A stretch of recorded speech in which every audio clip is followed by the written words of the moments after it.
Hi guys. ഈ video കൊണ്ട് നമ്മൾ ഉദ്ദേശിക്കുന്നത് ഫോറക്സ് മാർക്കറ്റിലെ മേജർ കറൻസീസ് ആയിട്ടുള്ള euro USD, GBP USD, gold എന്നിവയുടെ മാർക്കറ്റ് സ്ട്രക്ചർ എന്താണ്, ഡെയിലി ബയാസ് എന്തൊക്കെയാണ്, ഇന്ന് മാർക്കറ്റ് എങ്ങോട്ടാണ് മൂവ് ചെയ്യാൻ സാധ്യതയുള്ളത് എന്നുള്ളതാണ് ഇന്നത്തെ വീഡിയോയിൽ എന്ത് ചെയ്യാൻ പോകുന്നത്, നമ്മൾ പറയാൻ പോകുന്നത്. So welcome to new video. It's me Azar. ഞാൻ എപ്പോഴും പറയുന്ന ഒരു കാര്യമാണ്, ഒരു ഫോറക്സ് ട്രേഡറെ സംബന്ധിച്ച് ഏറ്റവും പ്രധാനപ്പെട്ട കാര്യമാണ് ന്യൂസുകൾ എന്ന് പറയുന്നത്. ഇന്ന് എന്തെല്ലാം ന്യൂസുകളാണ് മാർക്കറ്റിലുള്ളത് എന്നുള്ളത് ചെക്ക് ചെയ്തതിനു ശേഷം മാത്രമേ നമ്മൾ എന്ത് ചെയ്യാൻ പാടുള്ളൂ, ട്രേഡ് ചെയ്യാൻ പാടുള്ളൂ. സോ അതിന് വേണ്ടിയിട്ട് ഫോറക്സ് ഫാക്ടറിയിൽ നോക്കുന്ന സമയത്ത് ഇന്ന് നമുക്ക് 7 മണിക്ക് കാഡിലും USDയിലും ഹൈ ഇമ്പാക്ട് ന്യൂസുകൾ കാണുന്നുണ്ട്. സോ അതുകൊണ്ട് ഇത് ശ്രദ്ധിച്ച് വളരെ കെയർഫുൾ ആയിട്ട് മാത്രമേ കാഡിലോ USD ബേസിലോ എന്ത് ചെയ്യാൻ പാടുള്ളൂ, നമ്മൾ ട്രേഡുകൾ പുഷ് ചെയ്യാൻ പാടുള്ളൂ. ഇനി ഓരോ കറൻസി ബേസിലോട്ടും പോകുന്ന സമയത്ത് ഇപ്പൊ യൂറോ USD നോക്കുന്ന സമയത്ത് 50 മിനിറ്റ്സിൽ ഏകദേശം ഒരു സെല്ലിംഗ് റേഞ്ച് ആണ് മാർക്കറ്റ് കാണിച്ചു തരുന്നത്.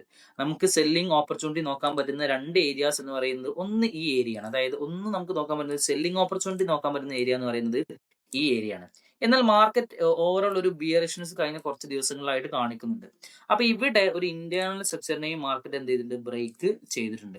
ഈ ഇന്റേണൽ സ്ട്രക്ചറിനെ മാർക്കറ്റ് ബ്രേക്ക് ചെയ്തത് കൊണ്ട് തന്നെ ഇവിടെ നല്ലൊരു കീ ലെവൽ നോക്കിക്കൊണ്ട് ഇവിടെ ഒരു ഡബിൾ കൺഫർമേഷൻസ് എന്തെങ്കിലും നോക്കിക്കൊണ്ട് നിങ്ങൾക്ക് ഈ ഏരിയയിലോട്ട് എത്തിക്കഴിഞ്ഞാൽ ഒരു മാർക്കറ്റിൽ ഒരു ബൈ ട്രേഡ് നിങ്ങൾക്ക് എന്ത് ചെയ്യാവുന്നതാണ്, പുഷ് ചെയ്യാവുന്നതാണ്. ഇതാണ് യൂറോ USDയിൽ നമ്മുടെ ഇന്നത്തെ റേഞ്ച് എന്ന് പറയുന്നത്. എന്നാൽ നമ്മുടെ രണ്ടാമത്തെ കറൻസിയായിട്ട് GBPSലോട്ട് നോക്കുന്ന സമയത്ത് മാർക്കറ്റ് ഭയങ്കരമായുള്ള രീതിയിൽ ഒരു ബുള്ളിഷ് ട്രെൻഡിലോട്ട് പോയിക്കൊണ്ടേയിരിക്കുകയാണ് അല്ലെ. ഹൈ ബുള്ളിഷ് ട്രെൻഡിലോട്ടാണ് മാർക്കറ്റ് എന്ത് ചെയ്യുന്നത്, പോയിക്കൊണ്ടിരിക്കുന്നത്. സോ നമ്മൾ ഇവിടെ നോക്കുന്ന സമയത്ത് ഒരു പ്രോപ്പർ റേഞ്ച് നമുക്ക് ഐഡന്റിഫൈ ചെയ്യുന്നതിനേക്കാൾ നല്ലത് ഇവിടെ ഒരു ഇന്റേണൽ സ്ട്രക്ചറിനെ മാർക്കറ്റ് ബ്രേക്ക് ചെയ്തിട്ടുണ്ട്. സോ ഈ ഏരിയയിലോട്ട് മാർക്കറ്റ് വന്ന് ടാപ്പ് ചെയ്യുകയാണ് എന്നുണ്ടെങ്കിൽ നമുക്ക് എന്ത് ചെയ്യാവുന്നതാണ്, ഒരു ബൈ ട്രേഡ് ഇതിലോട്ട് എന്ത് ചെയ്യാവുന്നതാണ്, നമുക്ക് എൻ്റർ ചെയ്യാവുന്നതാണ്. ഇതാണ് നമ്മൾ GBPയിൽ നോക്കുന്ന മേജർ ആയിട്ടുള്ള ഒരു ഏരിയ എന്ന് പറയുന്നത്.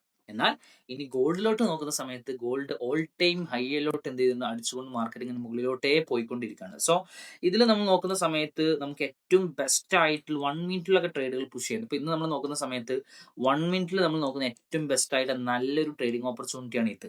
ഈ ഏരിയയിലോട്ട് എത്തുകയാണ് എന്നുണ്ടെങ്കിൽ നമുക്ക് എന്ത് ചെയ്യാവുന്നതാണ്, ന്യൂയോർക്കിലോട്ടാണ് എത്താൻ സാധ്യത. ഈ ഏരിയ നമുക്ക് നല്ലൊരു ബൈ ട്രേഡിലോട്ട് എന്ത് ചെയ്യാവുന്നതാണ്, എൻ്റർ ചെയ്യാവുന്നതാണ്. സോ ഇതാണ് ഇന്ന് നമ്മൾ നോക്കുന്ന മേജർ ഏരിയ എന്ന് പറയുന്നത്. ഇനി ഇതിലോട്ട് വരികയാണെങ്കിൽ ഇവിടെ വന്നിട്ട് കയറിപ്പോകും. ഇതാണ് എന്ത് ചെയ്യുന്നത്, നമ്മൾ എക്സ്പെക്ട് ചെയ്യുന്നത്. അത്യാവശ്യം നല്ല ലിക്വിഡിറ്റീസ് എന്ത് ചെയ്യുന്നുണ്ട്, ഇവിടെ പെൻഡിങ് ആയി കിടക്കുന്നുണ്ട്. ഈ ലിക്വിഡിറ്റീസ് എല്ലാം എടുത്തുകൊണ്ട് ഇവിടുന്ന് മാർക്കറ്റ് റിയാക്ട് ചെയ്യും. ഇതാണ് എന്ത് ചെയ്യുന്നത്, നമ്മൾ എക്സ്പെക്ട് ചെയ്യുന്നത്. സോ ഇതിലോട്ട് മാർക്കറ്റ് വരുന്ന സമയത്ത് കൺഫർമേഷൻ നോക്കിക്കൊണ്ട് മാത്രമേ നിങ്ങൾ എന്ത് ചെയ്യാൻ പാടുള്ളൂ, ട്രേഡിലോട്ട് എൻ്റർ ചെയ്യാൻ പാടുള്ളൂ. സോ നിങ്ങളുടെ ക്യാപിറ്റലിനെ പ്രൊട്ടക്ട് ചെയ്തുകൊണ്ട് വളരെ സേഫ് ആയിട്ട് നിങ്ങൾ ട്രേഡ് ചെയ്യുക. കാരണം ഡിസംബർ അവസാന ദിവസങ്ങളാണ് ഇപ്പോൾ കടന്നു പോയിക്കൊണ്ടിരിക്കുന്നത്. So safe trade.